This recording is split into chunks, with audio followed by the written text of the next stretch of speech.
Why hello there, ladies and gentlemen, boys and girls, children of all ages.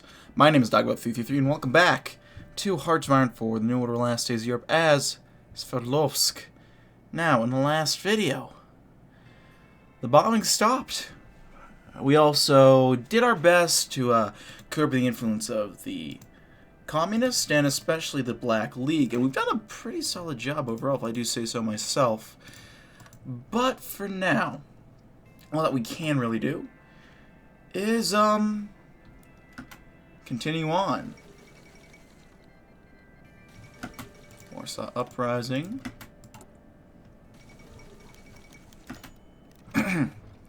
Captain Valentin Markov's eyes widened as he saw the piles upon piles of crates being unloaded from the old truck. They filled the back from bottom to ceiling and packed it from back to front. There are more on the way from the old armory, Lieutenant Popov said. We'll give the rest of the logistical battalion for inspection, but before want to do a preliminary check on these things. Captain Oz, a pair of his men, lowered one of the crates onto the ground and opened it with a crowbar. Markov picked up an old PPS-41 and from it, his jaw dropping. The smooth, dry stock of a gun and gleaming metal barrel could have been made yesterday. He looked at the mechanism. It looked like it had just been brought out of the factory. Let me test it out. Do you have any ammo, Lieutenant? Yes, Captain. Let me check. The Lieutenant answered, gazing into the crate before finding a box stock and handed it to Markov, who took some bullets from his ammo pouch, loaded the gun, and pulled the trigger. It roared to life, firing the bullets within seconds, high into the air. That was good enough to test for him. Setting the gun down, he extended a hand to Lieutenant Popov. Excellent find, Lieutenant. The English Civil War begins. Cheers.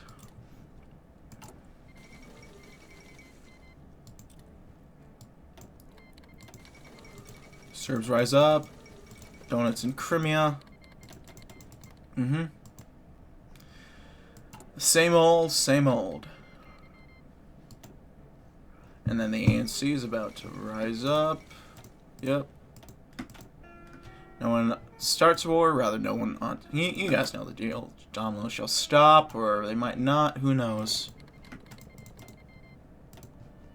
Little helicopters in the background. I just noticed that. Well, we'll do an offensive line.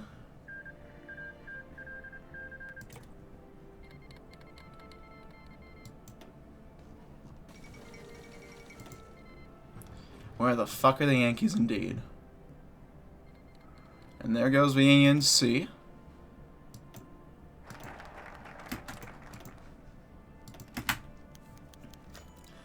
Sasha Kornilova's eyes snapped open as the sun hit them. In her panic, she jumped out of bed and practically threw herself to her dresser, collecting the clothes she would wear today. A glance at the clock had her on her shock on her own. It was almost noon. She had never been able to sleep in so late before. The bombs had been her alarm since she was a young girl. That thought brought Sasha to a halt. In her panic at sleeping in, she hadn't noticed the strange silence that existed in the city. With caution, she opened her windows and looked out in the sky. Nothing. The usual rumble of the German bombers was absent. Instead, the skies were clear of any noise. Of course, she expected the bombers to return later in the day, but for now she would enjoy the peace, at least once she got to work. The hours stretched by, and still the bombers did not come. In the evening, Sasha was able to enjoy her walk back to her apartment, the cool Siberian air soothing the ache she accrued in the factory. Sasha ate a lonely dinner and listened to the official radio broadcast reports that all over Sverdlovsk territory the skies were quiet. The reports say that for the first time in years, the free aviators had no reason to leave their runways. At last, as Sasha lay down for bed, she reached over and set her alarm on the old clock for the first time in her life. A silent night. Let's clamp down on... Let's get the revisionist out of the way right now while we can. Low to medium, that's not too bad. And then...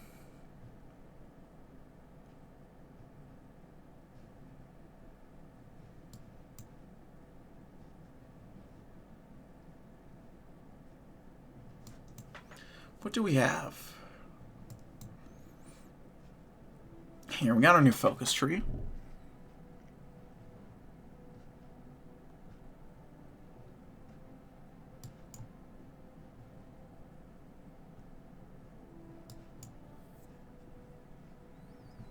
We got plenty of options here. No guarantee for arms, no compromise.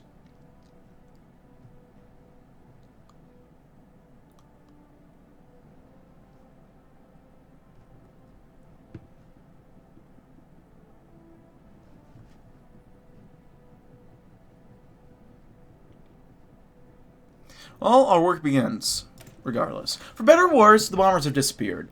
The silence is more deafening than any explosion could ever be.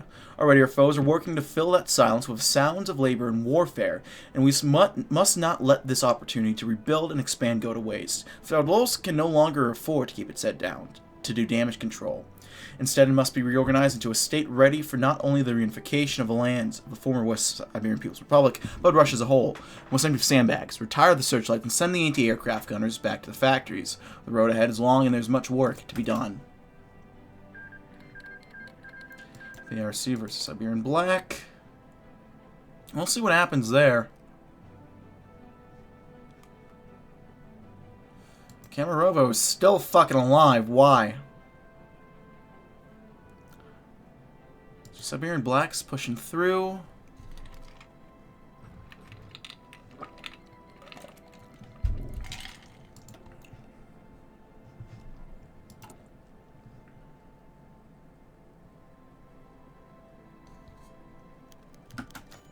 The Internal Security Bureau is at war, and this war has presented them with a unique challenge.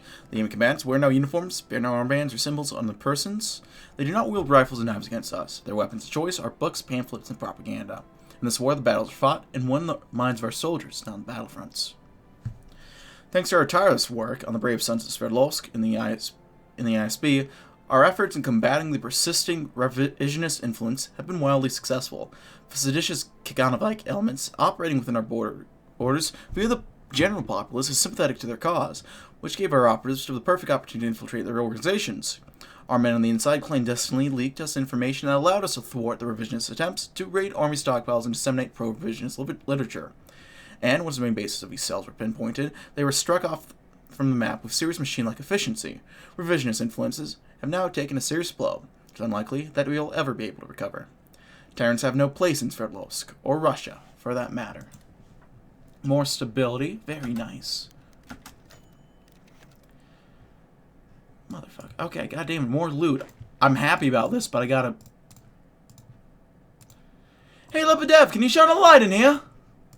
Private Smirnov squinted in the dark, trying to make what the crates in the darkness were. Seconds later, bright beams shone in his face. Smirnov blinked before taking out a crossbar. According to HQ, the old building used to be an armory. That was a task of him and the rest of the logistics platoon to scour the building for any provisions that could be made. That could be of any use to the army. Soldiers finished pulling off the lid. He and another comrade lifted it off and looked inside, pulling out a pair of dusty khaki jackets. Pre-war, obviously, and smelling a little musty, but in good condition. Smirnov wrapped for the one he took out himself. Quite warm, too. Whoever sealed these uniforms knew what he was doing. Food! A voice from the other squad came ringing out in the darkness of the armory. Smirnov and the rest of the squad ran across the storeroom, their boots pounding on the concrete floors and made their way to voice. So he looked at the crates very open. Their eyes widened like Aladdin finding the cave of magical treasures. But to Smirnov and the rest of the platoon, the packs and packs of canned foods were far more valuable. What greater treasures are there than those you need to survive?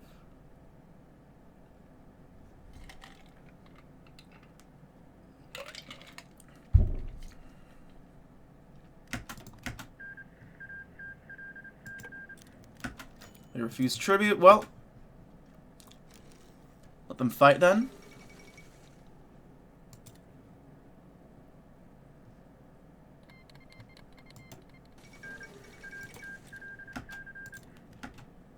And with that, we got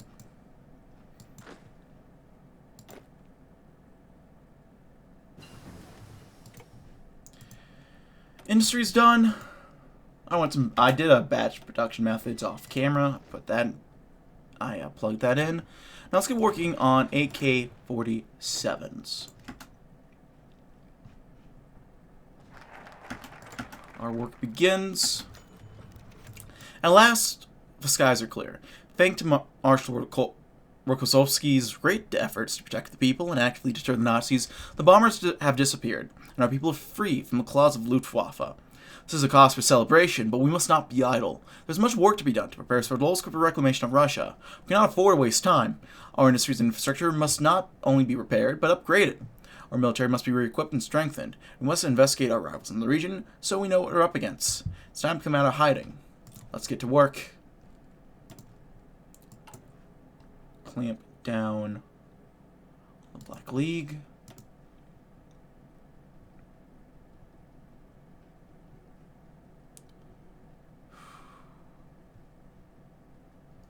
These all look pretty good.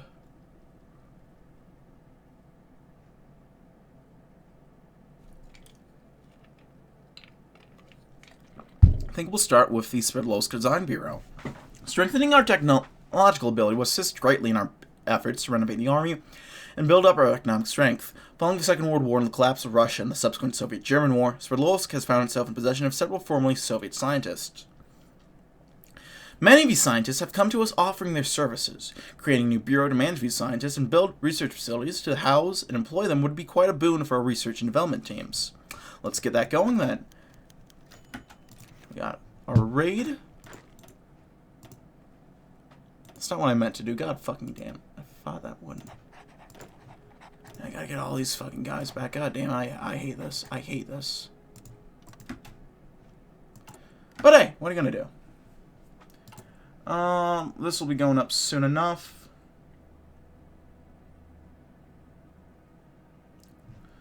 Maybe farming. It's always a safe bet. Food for the hungry. Excellent. They're doing land redistribution.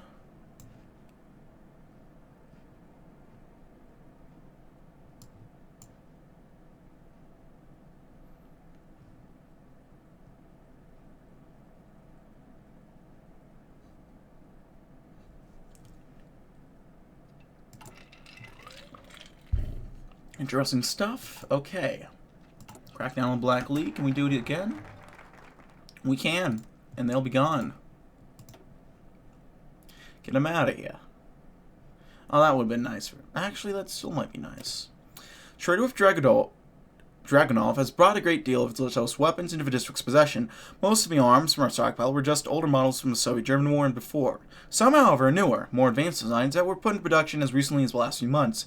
These newer guns should be sent to the Design Bureau so that we may take advantage of Dragunov's technological advancements and employ them for our own gains. There we go.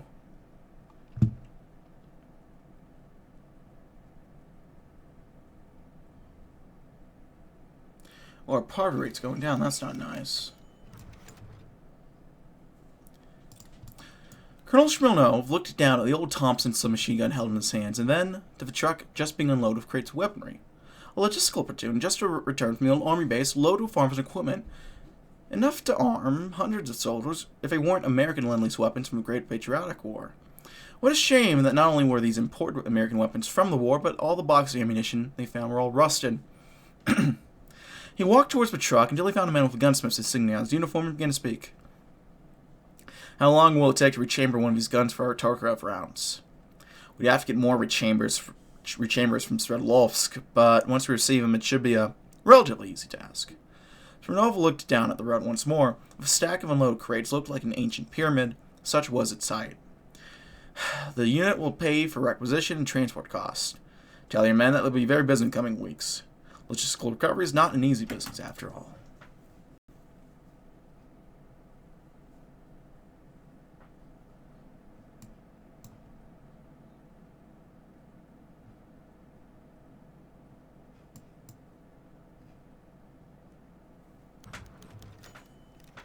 The ISB is at war. Oh, that's the same thing. Same thing, but different names plugged in. We shall not rest until the rest of their black blight has been purged from our lands. The extra stab ought to be nice. Quality small arms, that'll be very nice. Reduction cost, maybe not so much, but can already produce them pretty quickly, so we'll take it. Dragunov's armaments are certainly impressive pieces of gunsmithing, but no gun is perfect. Our scientists in the design bureau have come up with a list of improvements that they would like to make on Dragunov's designs, as well as a number of completely original designs based off the technology discovered in Zlatoust arms. Testing on these new experimental designs has already begun, and it shouldn't be long before Sverdlovsk is producing weapons of similar, if not superior caliber, to even the best within Russia. There we go.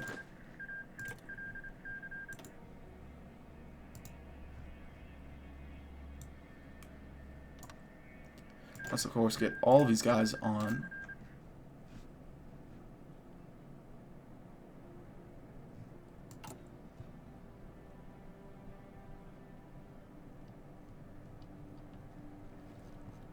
So toast equipment, da-da-da.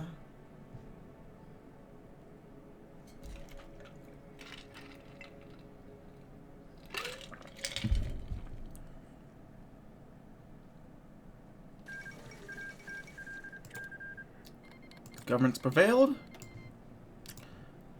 Looks like Zhukov is winning. What's Samar up to? Uh-oh, Samar machine's broken. They're still broken. That's probably not the best. Private Krupin shone a light in the abandoned hangar. As the mission HQ had informed, there were still a number of old planes from the last days of the Great Patriotic War. The question was, how many of them were still functioning, if any? And his squad walked down the aisle like their sister squad in a different aisle, checking the condition of each plane in turn. Much to their disappointment, most of them, like the first plane, were rusted beyond repair, their internals perhaps being useful for scrap. That's when they found the old Ilyushin IL-2 attack plane. Like its sisters, much of pain worn away over the years, but the cockpit looked okay. The other external parts, though obviously out of maintenance, seemed more functional. There's only one way to test a plane. You're alone in the Air Force, comrade, Sergeant Ibrahimov said, facing Krupin. The private nodded, opened the cockpit, and entered the plane. Controls looked a bit worn, but still functional. Performing the startup sequence from memory, his face grew into a grin, and his comrades began to cheer. After years of dormancy, the old plane's engine sputtered to life once again. We take to the skies. The old planes in reserve is very nice. Let's get some specialized arms. Over the course of military history, one principle that the world has seen validated time and time again is the notion that as technology progresses, so too does specialization in the military. The Middle Ages have spent the development of heavily armored knights in battle. During the Napoleonic Wars, there was a revolutionary use of artillery by Napoleon. Today is the use of anti-tank weaponry, anti-air weaponry, combat tank weaponry, and so on. But the district's army is to remain a viable fighting force, capable of possibly one day taking on the German army. It's essential that we stay current with the new trends of warfare.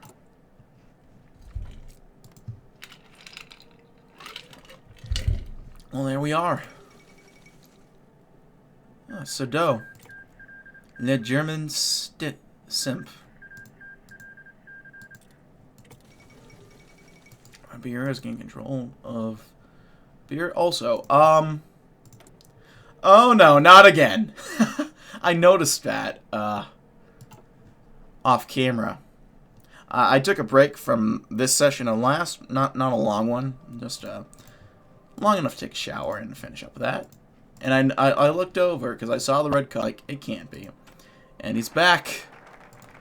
The man's is back.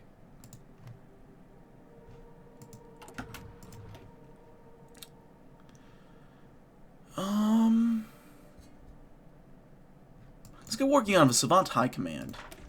Sverdlovsk possesses some of the most talented commanders to have ever walked the earth. Rokozovsky himself, Pavel Batov, Yakov Krazier, and Ivan Bagramyan are but a few of the generals under our command. Each one brings their own skills and specialties to the table, but together they form the backbone of not only the Third Army, but Sverdlovsk itself. We can use their extensive knowledge of the battlefield to implement wide-reaching reforms in our military, everything from how best to wield a bayonet to drawing up plans for front-line offensive operations. Beautiful. Beautiful indeed. What is Zlatoust going up to? So they can send volunteers.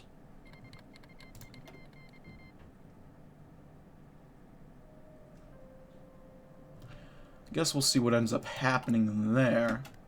We could raid Yuga once again.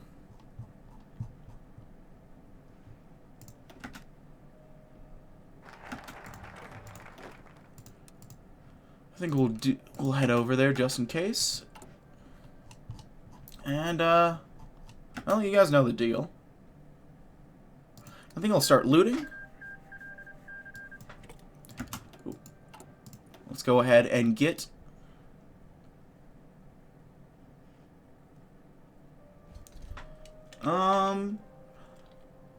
let's intensify a training regime. For our armies to reunify Russia, we need to transform it to a truly professional fighting force.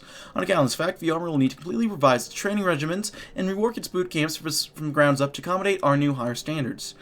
Our recruits will need to be able to fight just as well in the severe conditions of the Ural Mountains here in the north as in the Rin Desert to the south. While many recruits we have previously would have accepted will be turned away, what's left will be the creme of the crop. La creme de la crop. What happens to a dream deferred?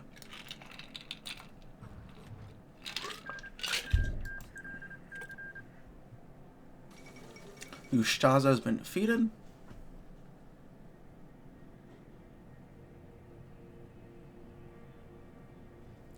I'll wait until we have about 14 days. We'll do 14 days.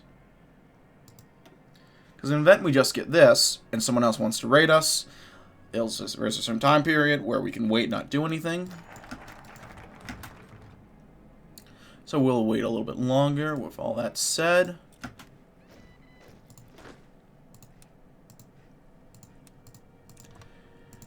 Oh, another troop. Wonderful. And so if someone wants to go ahead and try to invade us now, they can give that a shot. But, I'm recording. I'm recording. I can't do anything. You're a fucking bitch. I don't know what to tell you. Siberia is a land of vast forest, wide rivers, and towering mountains, none of which deter General Pavel Batov. Comrade Batov is a close friend of Rokozovsky and is second in command, and for a good reason. His skill in traversing hostile terrain to outflank and encircle enemy forces, coupled with his expertise in launching offensive operations across rivers, make him a formidable commander. We shall study and perfect his tactics, so they may be replicated throughout the entire army. I apologize for interruption, by the way. We got air wings.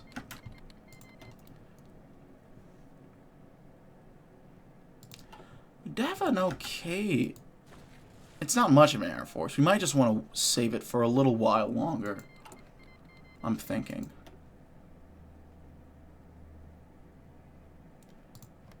So did they get Berezhniki back in there? They're doing Operation Prodigal Son. So they might just be able to game that real quick. Graceful attack of Batov is done. Now let's do some specialized forces. Sverdlovsk's military is like a hammer. It's strong and able to effectively utilize force, but has none of the current finesse needed for special operations. Currently, this has made covert operations such as infiltration essentially impossible. Creating a new special forces branch of the military would allow us to fight in the more rigorous fighting conditions, engage in multiple types of warfare, and launch new kinds of missions. There we go.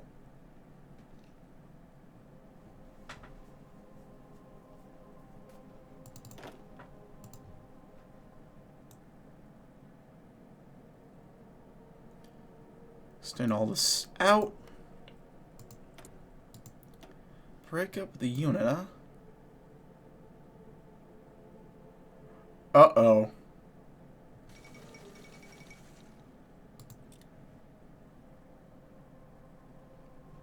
I think I have a feeling what that might be.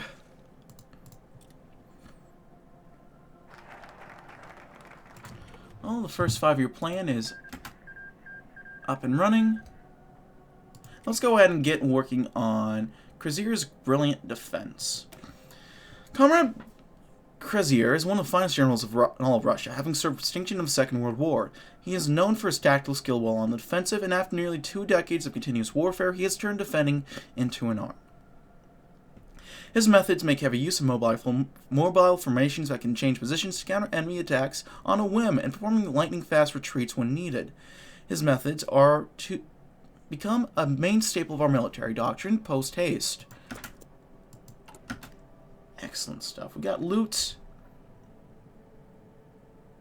What do we want to do with it, though? I don't even know how we got all this loot. I might not just be paying attention. Academic base.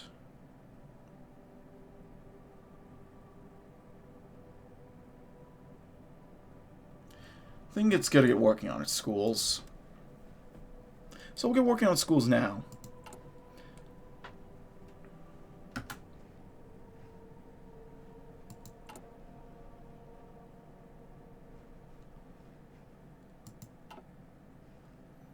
I don't even know what she was saying. Operation...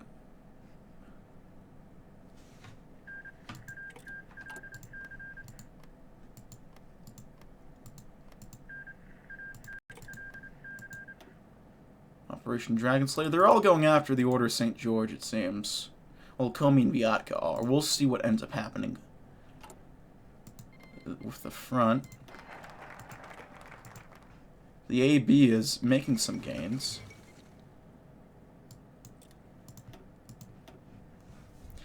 Let's do some intense teamwork training. An army is an organism. It has countless microscopic parts that all work in unison to accomplish a shared objective. We can turn the effectiveness of the organism by turning each individual squad into a microcosm of it. Soldiers will be trained extensively in squad tactics that emphasize teamwork, flexibility, and effectiveness. They must be beholden not to our government or some lofty philosophical goals, but to their brothers in arms, through thick and thin.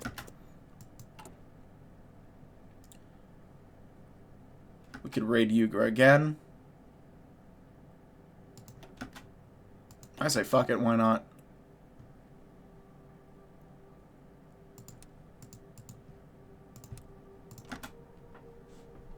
Just keep doing a spinny bout. There goes Magadan. Did they? I thought they might have done something, but I guess maybe not.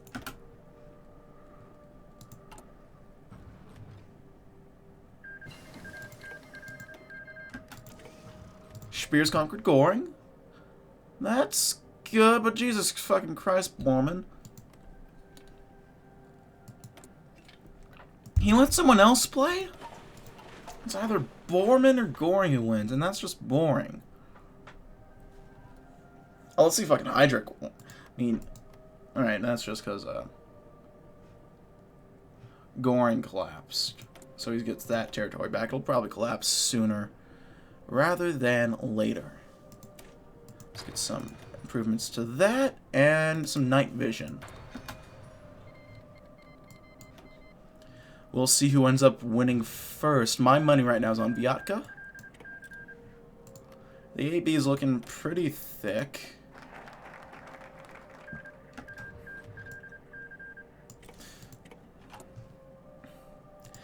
Is Reinhard Heydrich about to make the biggest comeback ever?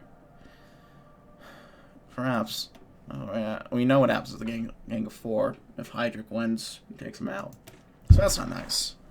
The vast wastes of Siberia, flesh is often the most valuable resource. Soldiers, skilled or otherwise, are scarce at the moment, and we must amend our tactics to reflect that. Whether you're on the offensive or defensive, time must be taken to establish field hospitals, and squads should develop strategies for extracting the wounded comrades so that may live to fight another day. The path of least bloodshed is one upon which we find victory. Let's go ahead and initiate the raid, and then loot. Luka Fedosov's version of teamwork training was team sports. Sergeant Kustov's version of teamwork was training was dumping Luka and the other 8 other men in his squad in the woods of dead of night with nothing more than a few basic survival tools and the pajamas on their backs, and telling them to navigate back to base. Cooperation is a hallmark, even on squad level, is a hallmark of victory, he said. He clearly didn't take Yuli Lisitstian into account. Yuli made his opinion known no matter what, and most of the time his opinion was an insult. Luka had hoped he would ease off, given the circumstances. Even Pyotr, Luka's squad leader, told Yuli to zip it.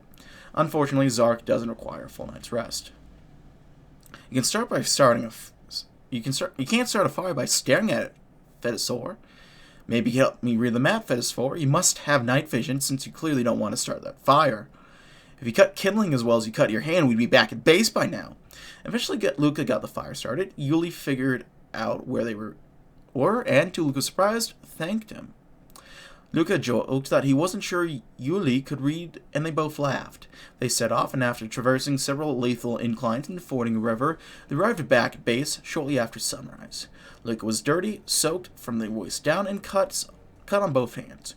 When Kutsov saw them marching back to their barracks, the only thing he said was, "What the hell happened to you?" Yuli smiled and asked Kutsov if he saw something he liked. Luca and the rest of the squad chuckled. Camaraderie forged in trying times is the strongest bond. Oh yeah, the anti-hydric path. Should be paid.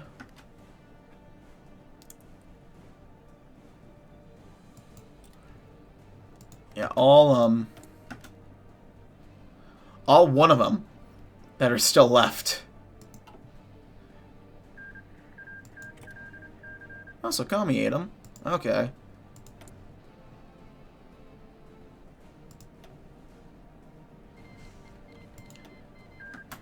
Ooh, okay. So these two are going at it. Yazov is still one, so my money is probably on Yazov.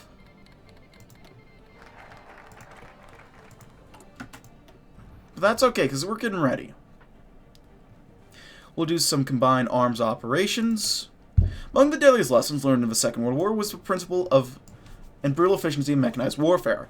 While our infantry are well trained and equipped, they lack the speed and power that tank divisions can provide on the modern battlefield, and thus fail to contend in any meaningful way with armor. Developing an armor corps is of vital importance if we wish to protect Sverdlovsk and eventually compete with the other powers in the unification of our homeland. There we go.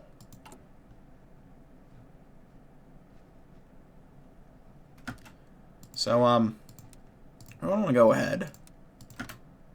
Probably focus on this, because I'm not worried about Yugra. They're just funny to beat the shit out of and get loot from. I'm not worried about them. The real concern is going to be Omsk or Tiumen, whoever wins. Reginald Malding, huh?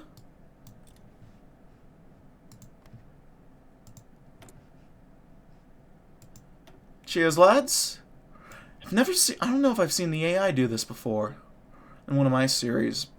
In one of these series.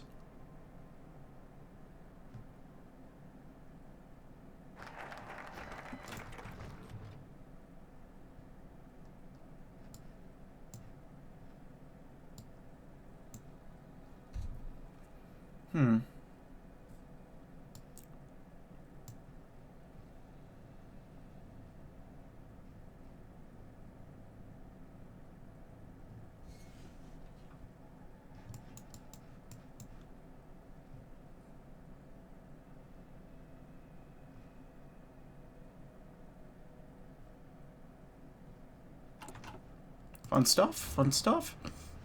We had a tank division, which is very fun, indeed. Let's get some new weapons materials while we're here. Our scientists down at the Design Bureau have finished up with some new designs to take advantage of the new composite material developed in the past for years. This has not only had the effect of making our armaments lighter and easier for our soldiers to carry into battle, but has actually increased the reliability of the soldiers using these materials. We shall see to it that these designs and materials are put into production immediately. That works. Let's get some new industrial equipment.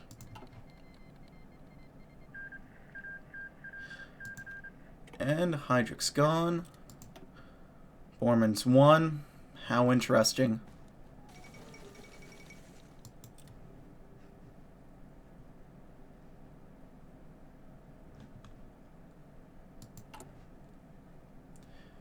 Yeah, G-Man is not having a good time right now. They really are not.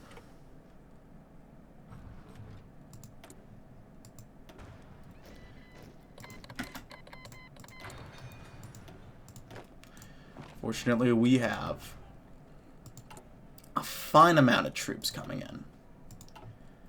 some fine young men who are about to put their lives up on the lines to serve their nation. Oh god, the Aryans are beating up the Tsar. That's not nice. I really hope that nothing bad happens. If they won, that would just be horrible. I would not like that. Let's get the new Russian army going. All the work we have put into our army has finally paid off. Sverdlovsk now possesses a military of the modern age. Ours is a highly trained, well-equipped, and strategically oriented fighting force with special forces capabilities and armor corps. With such a growing army at our front and a growing industry behind us, reuniting Russia under a banner is not only possible, but certain.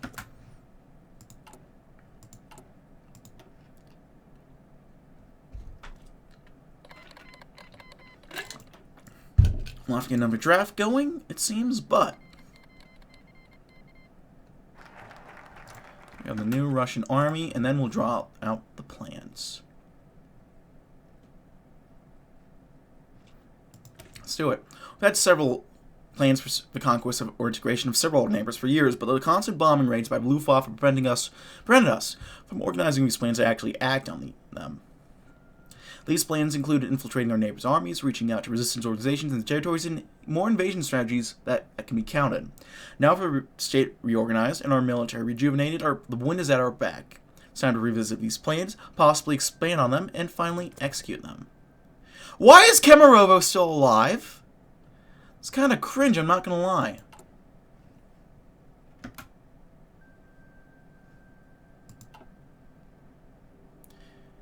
Yeah, it looks like the shadow is going to grow even further.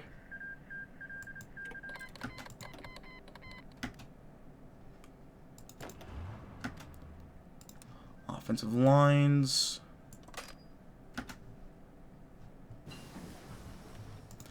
Night vision. Sport weapons, let's do it. Tokyo games have left an impression, it seems. We'll just start looting.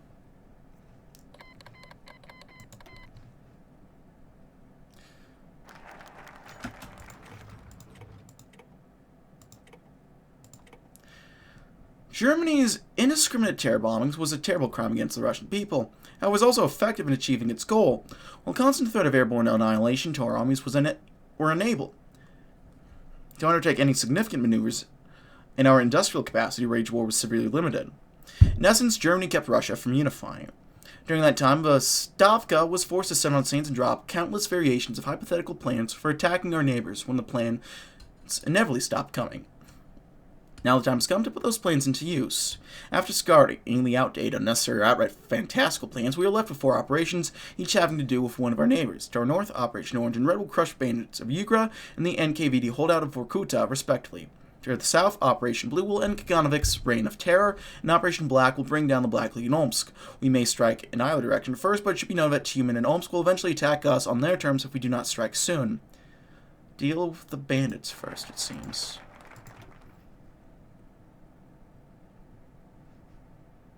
"21 days, and then..." That's interesting. We could do that. I think we'll go ahead and do a deal with Dragunov first. The pen may be mightier than sword, but nobody said anything about automatic rifles. Our soldiers need weapons, and lots of them. Our soldiers need more than our anemic arms industry is capable of producing or sustaining. Luckily, there is a second solution to solving this deficit. To our immediate west, Comrade Dragunov sits atop what is effectively a city-sized arms factory in Zlatoust. We must draw up plans to purchase arms from this merchant of death as soon as possible.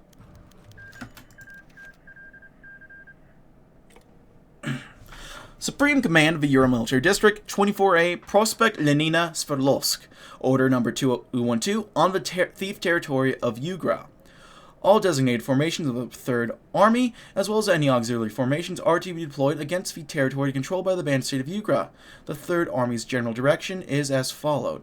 1. All units are to advance along the entire front in a single line, as to prevent any small squads of bandits from bypassing our assault.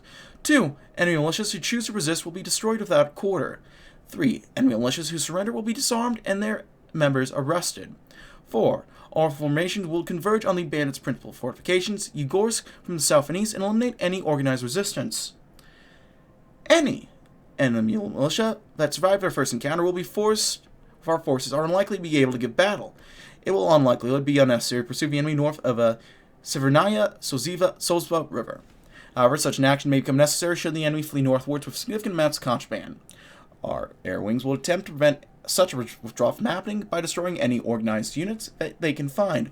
All preparations made by and for the Third Army are to be reported to the Supreme Command of the Euro Military District. Signed, Konstantin Rokozovsky. Yaba Iosilani. Wanted dead or alive.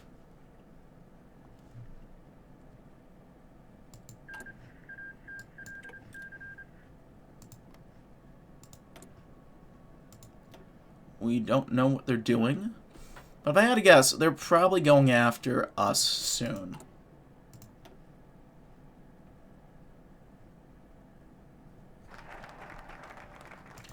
Deal with Dragunov. Now, we want to get working on some of this stuff next, I'm thinking. We'll do a guarantee for arms so they don't raid us.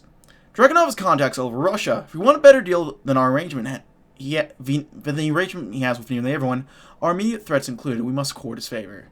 We can't offer him money, he makes enough of that already, nor can we appeal to his sense of duty to the motherland because, well, the only thing he cares about is the bottom line. What we can offer him is safety. There are millions of men and women in Russia who would kill to have what he has. Some of them have the firepower to do it. Remind him of this fact and promise him protection courtesy of the Third Army. He should be willing to open his army to us. It's not extortion, it's just aggressive selling. There we go. Omsk is justifying against us. And so the Sacred War begins, boys. Germany gets control over Central Europe. Who'd have thunk it?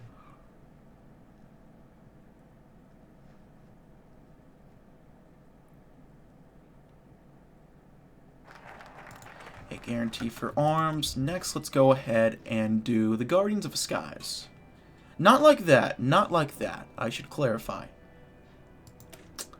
We're not going to do them like that. We're going to do the focus called the Guardians of the Skies. The Free Aviators remain one of the most effective air forces in all of Russia, certainly in western Siberia. Becoming their ally or even integrating their military forces into our own could provide us with numerous benefits, among which would include the prestige of being the nation that receives the endorsement of Free Aviators. Maintaining good relations with Free Aviators must then be a top priority for Sverdlovsk in its foreign relations goals. To that end, offering up a diplomatic relations and sending an offer of industrial assistance could help begin bringing our nations closer to theirs. Well, there we go. We got the water vapor playing. A new unit's come out of Urbit, so we'll send them over there.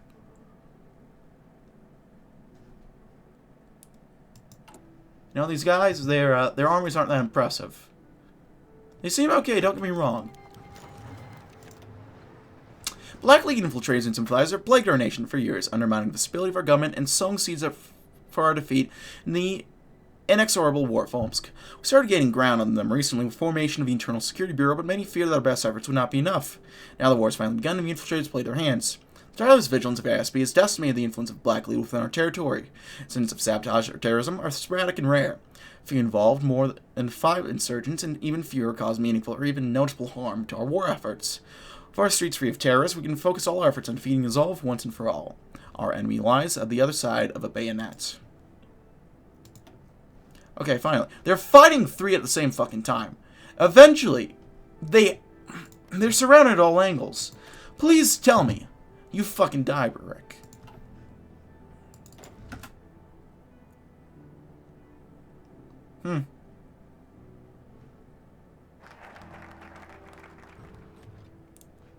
Still have divisions preparing. Next, let's go ahead and get an expanded deal. Well, the Free Aviators have been entirely successful in their efforts to build a decent air force for a focus on the military has put a large strain on Surgut's economy. Many basic necessities like coal, bread, and warm clothing can be difficult to come by. Medical assistance like supplies like gauze are almost non-existent in the country.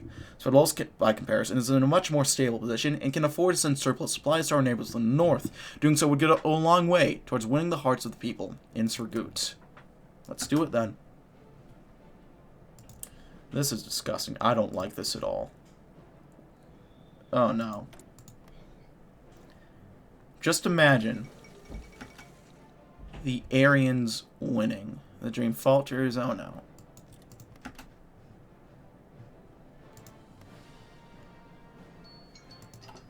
Well, I'm just kind of curious if they're going to actually push in. Well, why are they still bearing? What? Anyway, it doesn't matter too much.